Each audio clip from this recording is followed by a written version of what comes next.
Hi everyone, welcome back to my channel. Today I just really wanted to do a very deep, vibrant, juicy set, and I was a little bit stuck for ideas, and who better to look for ideas than your own self sometimes. So I've gone through my old videos, and most of the time what I do is actually go through my designs and make something new from them. But this time I looked through my designs and I did this design a little long time ago, to be honest, actually, on the long stilettos, and I feel like those designs don't always show how nice it can look on some just regular wearable sizes and nails. So today I really wanted to wear them for myself, so I thought why not record it, share it again with you guys, remind you how gorgeous that design was, and also show you basically what it would be like if you were to actually sell it as a press-on nail set / design and all that.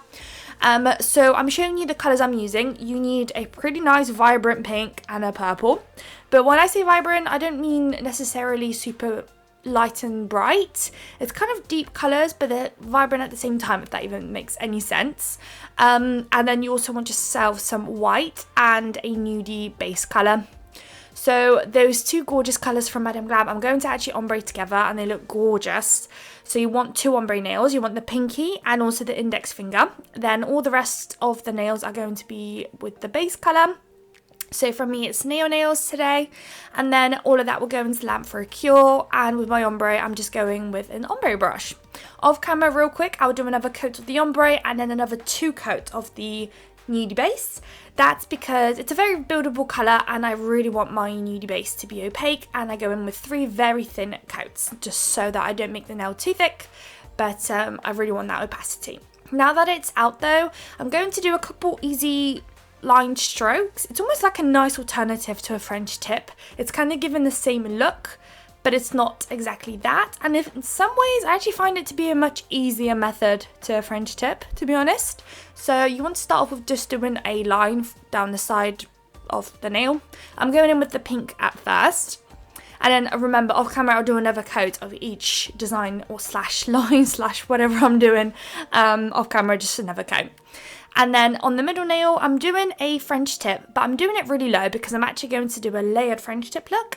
So I'm going to position my smile line or do my smile line really low down the nail.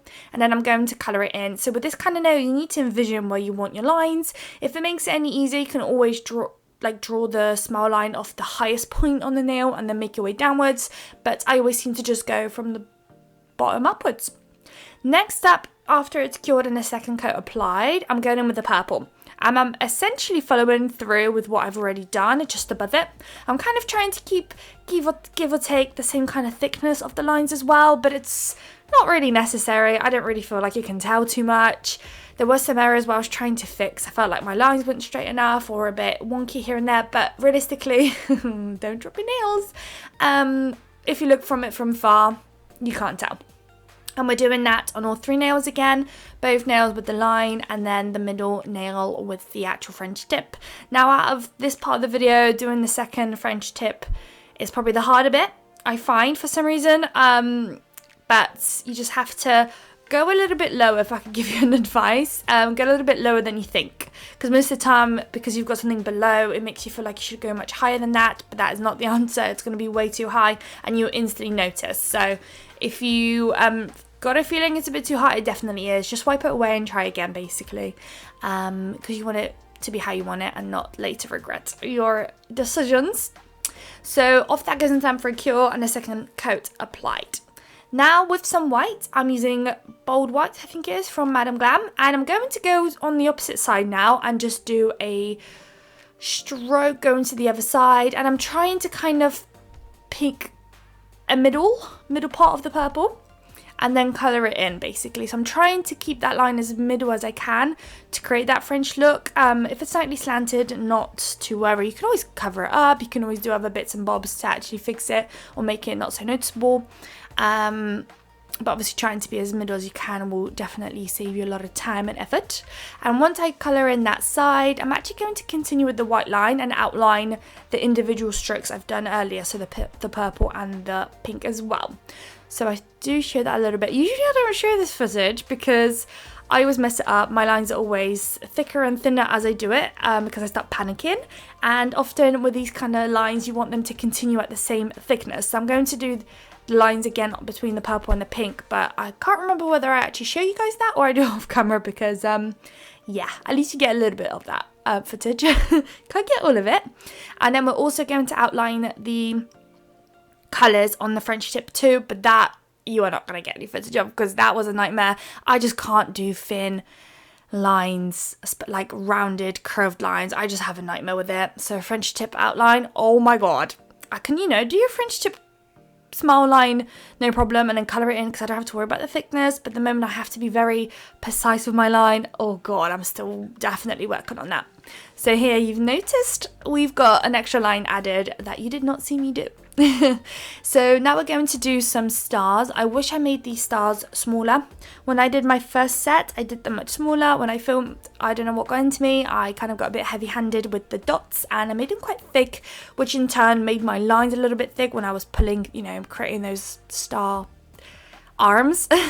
And yeah, I would just prefer if they were a little bit more teeny tiny, a little bit more petite considering the whole design and how mega busy they are. Whilst that's curing though, I'm getting everything ready. I've got my stamping plate, I've got a scraper, a jelly stamper, and also the polish. The polish today, I'm either using Moyu London Black gel polish, not gel polish, stamping polish, or I'm going to use Born Pretty. And the stamping plate is, I think this one's actually from AliExpress, like years ago. I really like it because it has a lot of butterflies, but it also has a lot of nice flowers on there too, which I actually find myself using a lot. This is one of my most used pleats. So I'm going to start off with the butterflies on the top left hand side. Very nice. I'm using some black. That way it's actually going to pop on your nails. And I'm going to cover that whole pinky. And next up we're going to do, I think it's the, is it butterfly? Yeah, I'm going to wipe away my plate and then I'm going to do the little butterfly right there, and I'm going to scrape, pick it up again, and that one is actually going to go right at the top of my French tip nail, so the middle nail, right at the top there. There it goes. And then last but not least, we're going to stamp on the index finger, so both of those ombre nails are going to have something going on and stamped on.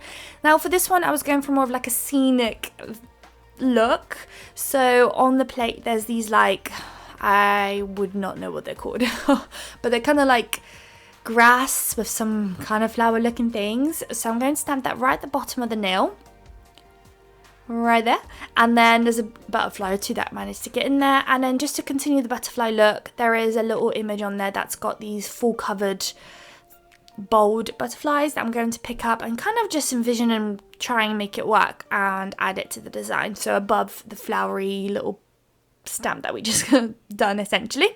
So I'm going to get rid of any excess stamp that I don't need with my roller, and then I go ahead and stamp, and luckily because my scraper is clear I can see where I'm stamping, which is so ideal and definitely required for a beginner for sure. And that essentially completes our stamping portion of the video. So after this bit is done, I believe we're going to do some crystals at this stage, or actually not, we might actually do some dots. So just to add a bit of extra touch, I just felt like those butterflies were missing something. I'm going in with a dotting tool and I'm just going to place little dots in the center, which I think at first you might think what a crazy thought, but it just works, and it just added that extra little touch to the nail, which I love and looks really, really nice. And to continue that same idea and look, I'm just going to continue with those dots around the other ombre nail as well. The thought process here, I'm not too sure. It's not like this nail isn't busy enough, but I just clearly just wanted to scatter some more dots. I think I really just liked how the white made the other nail pop, so I thought, why not just scatter across this nail and see what happens? And I just left it. I was quite happy with it, to be fair. Not too mad, but if you wanted to skip that part, I definitely understand why. But now we're on to the crystals. So we've got 3 nails that have crystals / bling going on, and the bling here I feel like just can't be missed. It just completes it, it just elevates it. I just love this set. I'm obsessed. I just wish I could probably just do it in other colours, honestly. Make an autumn set, make a summery set, make a vacation set, but just the same design, different shades of colours, just to make it work with different designs and outfits and stuff. But on the thumb, I'm doing 3 ABs and I'm doing caviar beads in between. We're going to do the exact same thing on the ring finger as well. Right at the top, same location, same crystals, same sizes, everything like that. On this one, I feel like I wished the star should have been a little bit lower to then allow me to place the crystals above. So unfortunately the crystals do cover a little bit of the stars, but that's just unfortunate for me. But same idea, cavi beads are going in between, and off that bad boy goes into the lamp. And then lastly for crystals, we've got that middle nail. Now that one, I feel like I've got kind of a couple favourites. They're all kind of really nice individuals and it works as a set, but I quite like the middle nail just because of its butterfly, the layered French tip. Now we're going to bling it out a little bit more, but it's like a really nice bling. So in the centre there, I'm going to do a couple AB crystal placements. Nothing too crazy though, just a round one there, followed by like a, whatever that is, a diamond, a kite, I don't really know my crystal names, but one of those, followed by a AB again below, and then on the side, that only at the top one though, we're going to do a little AB on either side. Once it's in there though, I am also going to place the cavi beads, which is where I feel like the crystal placement just elevates again. I always mention this in my videos, cavi beads just do something to me, to my designs, to my crystal placements. It just elevates it, makes it more luxurious, makes it more detailed, makes it more almost fuller in some ways too, and I feel like it does also help with the retention of crystals. I've done some research and I've heard some people say that it helps kind of make everything stay in there and not get so caught when wearing nails. I don't know how true that is, but when I wear cavi beads, I don't have anything falling off or anything, so it must be something in there. But now that that's done and cured and in place, we can go ahead and do a top coat. So I'm going to start off with the plain, by plain I mean there's no 3D going on, nails first, and then I'm also going to then crack on with the crystal ones. On the crystal ones, I am applying top coat on top of the crystals. These are just AB, you know, Shein, AliExpress kind of crystals. They're not real crystals, and I don't really have to be too worried about it dimming. I don't really find it to be dimming my design too much, truthfully, if any at all, really dimming, and it actually helps with the retention. So that's my current preferred method, to apply top coat and help the crystals stay in place. And on days where I've got like a lot of crystals going on, like today maybe, I will go ahead off camera and do a second coat of top coat only on those crystal nails, just to really help that retention and make that stay in there. Now, you'd think that the video is done, but it's not. We've got some extra little lines to do, some finishing touches, but they're very necessary. So using some nail art gel from Madame Glam, this is, it cures tack free, and it's glossy, and it's just gorgeous, and it will work perfectly for our design. Unfortunately, camera is not focusing, but I'm doing these strokes. Nothing too crazy, I reckon, when it comes to like how hard that might be. I'm trying to focus a bit more of like a thicker line at the top, followed by a bit more of a thinner line, coming more to the center of the nail. And then once I'm happy with the lines, I'll pop it into lamp for a cure. But this is what it's looking like. And I'm going to repeat that again on the other nail as well that we've got going on. I included footage of both. Whether or not you can see any better, I'm not too sure, but at least once I'm done and I'm trying to show you, you can tell that those lines are there and what it's supposed to look like. And I just feel like it's such a nice finishing touch. I love it. Here it goes, the second time. And because this nail is smaller, I can just do much less lines in there too, which is a good or a bad thing, I don't know. Very nice though, I love it. Can you imagine a whole set of just these kind of nails? Ooh, gorgeous. But that'll be it, guys. I'll pop that into lamp for a cure. And here are the final results in its container, looking cutesy. Honestly, just obsessed. Can't wait to wear them once I pop them on.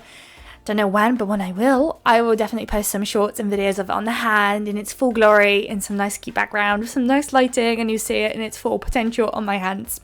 But until then, I hope to see you all in my next video. Bye, guys.